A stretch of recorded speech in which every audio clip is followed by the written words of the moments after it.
In this edition of the Red and Blue Political Roundup, House Speaker Nancy Pelosi is asking the president to delay his State of the Union address.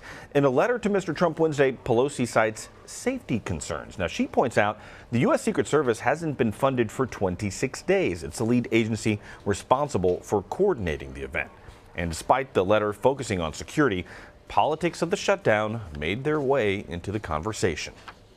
This requires hundreds of people working on the logistics and the security of it. Most of those people are either furloughed or victims of the shutdown, the president's shutdown. This is a housekeeping matter in the Congress of the United States so that we can honor the responsibility of the invitation we extended to the president. You can make it from the Oval Office if you want. Homeland Security Secretary Kirstjen Nielsen disagreed. Now, in a statement, she said the Secret Service was fully prepared, suggesting the State of the Union could go forward as planned. It is scheduled for January 29th. Now, let's bring in Eric Katz. He's senior correspondent at Government Executive. Now, Eric, one, thanks for joining us, but break this down for us. Is this really a power move by the Speaker? And do we know if she's had this move locked and loaded for a while? Well, I think to some extent it is a power move. With all due respect to Speaker Pelosi and to the men and women of the Homeland Security Department who are working without pay right now, they are prepared to, do the proper security protocols, and almost all of them are working despite the shutdown. They're accepted employees, so they're continuing to do their jobs every day. I think this is more of a political move by the Speaker who, doesn't want the president to be able to go up there and talk in front of the country about his priorities and why he thinks this shutdown is necessary when, they're still in the middle of having this fight. Do we know anything about the White House's reaction to the letter? They haven't said too much about it.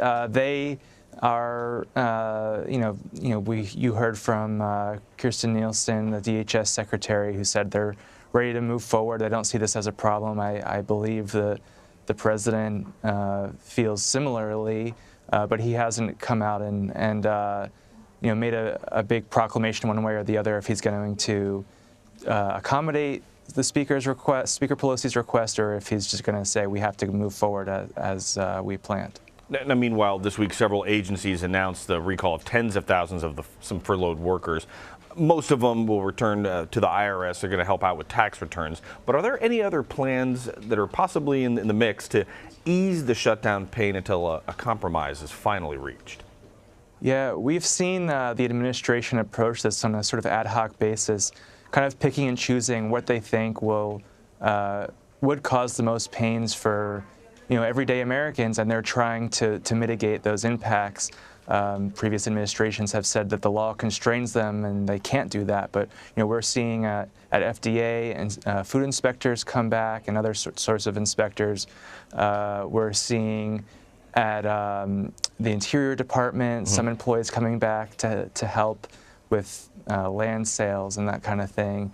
And they're moving funds around at the national parks to help try to mitigate some of the problems that arose when the park stayed open without the proper staffing there. So we're seeing, we saw the SNAP benefits, food stamps at the Agriculture Department. They made some adjustments there to try to make those benefits not run out.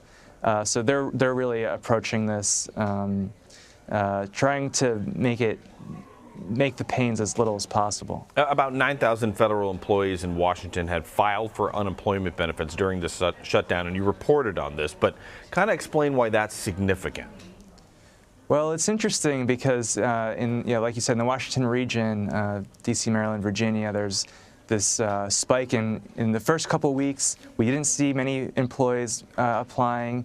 And now it's sort of spiking in the last week or two because federal employees have actually missed their paycheck for the first time on Friday, and they're starting to really, feel the pains of not getting that paycheck. So they're now deciding, even though that during the last shutdown, the Labor Department ruled that any employee who received back pay, which federal employees are going to get this time, President Trump signed that bill today, They are going to have to pay that back.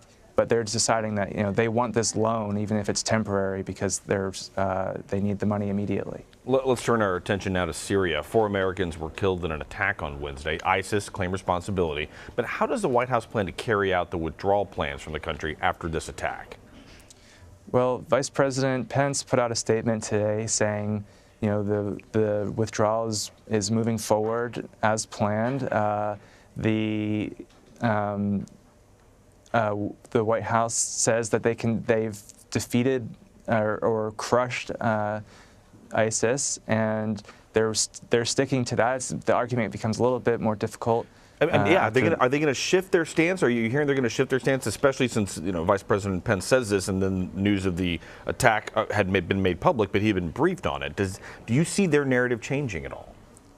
Well, I think we already sort of saw them walking it back in recent days. The administration, you saw the president come out and say we're withdrawing, and then the Pentagon, the vice president, a little bit more cautious with their language. Nothing immediate's going to happen. It's going to be sort of a slow withdrawal of troops, and so I think we'll sort of continue to see that kind of narrative coming out after this attack.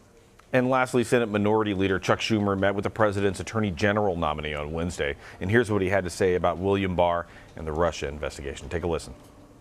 We do not have the kind of strong and clear commitments to the report being issued and there being no interference in the investigation that are needed, particularly now with President Trump treating the Justice Department as he has. Are you surprised by the Democrats' response, and are they ever going to feel comfortable confirming Barr? Well, the reality of the situation is that Republicans don't need any Democrats to confirm him. They have a majority, and they only need a majority. But they obviously would like to have it be a bipartisan vote. And Democrats, they haven't. Most of them come out and sort of put their slammed their fist and said no way. We saw the ranking member of the Judiciary Committee, Dianne Feinstein. She said, I'm withholding support for now, but I wanted to give him a chance to answer some of my questions and see, make sure that he's going to make all the findings of the Mueller investigation public. So I think there's probably some room there to get at least some Democrats on board, if not all of them. Still a lot of ground to cover. Eric Katz, a senior correspondent at Government Executive. Thank you very much. Thanks, Omar. I appreciate it.